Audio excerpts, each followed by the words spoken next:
अस्सलाम वालेकुम तमाम नाजरीन इकराम को। जी आज मैं कुछ और अल्फाज जो है ना आपको बता रही हूँ। Learn this phrases and make in Urdu. Near नज़दीक, किसी चीज़ का नज़दीक होना, पास होना।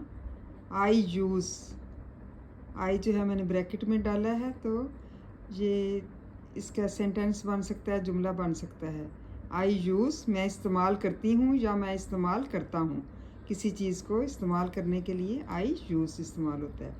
टू गो, टू गो किसी के जाने को कहते हैं, टू गो। टू कम किसी के आने को कहते हैं। टू लाफ, हंसना।